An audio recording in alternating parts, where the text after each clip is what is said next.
Hey guys, so today I'm going to be talking to you about the various game passes. One, because it's been 2 years since I did a video on this, and two, because there's actually a new pass, which I will be going over at the end of the video. You can look at the timestamps. I will put a timestamp for each game pass that I talk about. But first, I'm going to go over the Chinook game pass. So, this is good if you have big groups. Say you have something like a faction or a YouTube channel, where you have a lot of people that you're going to need to transport.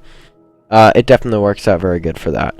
But if you don't have a big group, you're playing solo a lot, it is the slowest helicopter, so probably don't need it. Plus, the Sea Stallion is pretty much right up there with it. It has 16 seats, the Sea Stallion, if you include the passenger, driver, or I should say pilot, and turrets. The Chinook comes in with 21 seats if you include its one turret that you can put on it.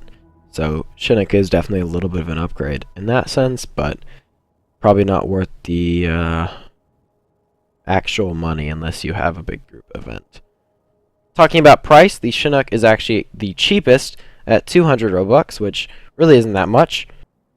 I believe 1 cent is equal to 1 Robux, so if I'm correct, it's literally $2 for the Chinook Game Pass, so if you do feel like you need it, honestly not that big of a purchase and you can definitely get it. But if you don't have a use and don't have big groups, I wouldn't recommend it.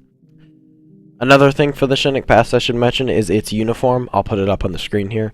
It is called I think it's the SOAR uniform, and it's not bad looking, in my opinion, but obviously uniforms are literally just based off your opinion on how it looks.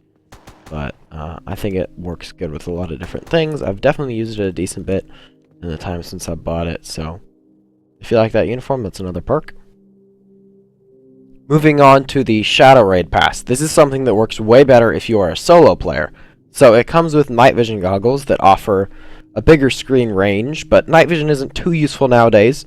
I'll show you on the screen some clips of me using it compared to the dual night vision and the singular eye night vision. But to be honest, the only times I've really had to use night vision are with this recent nuclear update, and maybe when I'm in between bases and it gets really dark or I'm flying and there's no light around. But once you're in the bases, there's so many lights around, like at Ronograd City and even Village and the various bases, that you don't really need night vision unless all those lights get shot out.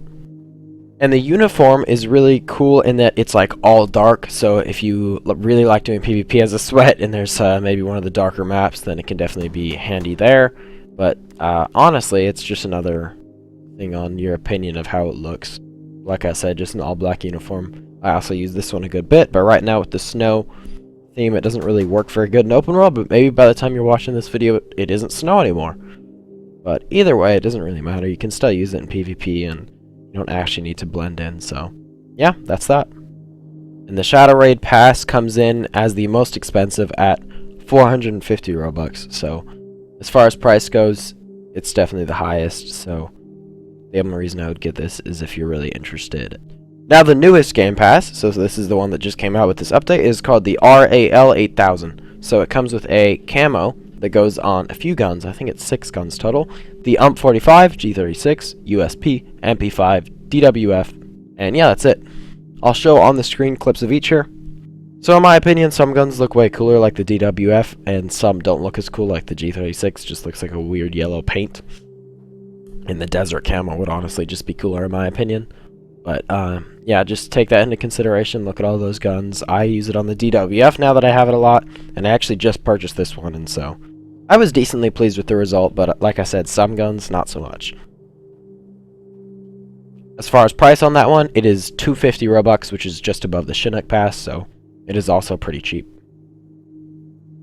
I think all of the Game Passes have fair prices for what they offer. It just kind of depends on if you'll actually have practical use for them and your opinion on the uniforms and camos that come with them. That's it. I hope this is helpful. If you have any more questions, please let me know in the comments down below. I will definitely get to all of those. See you guys in the next video.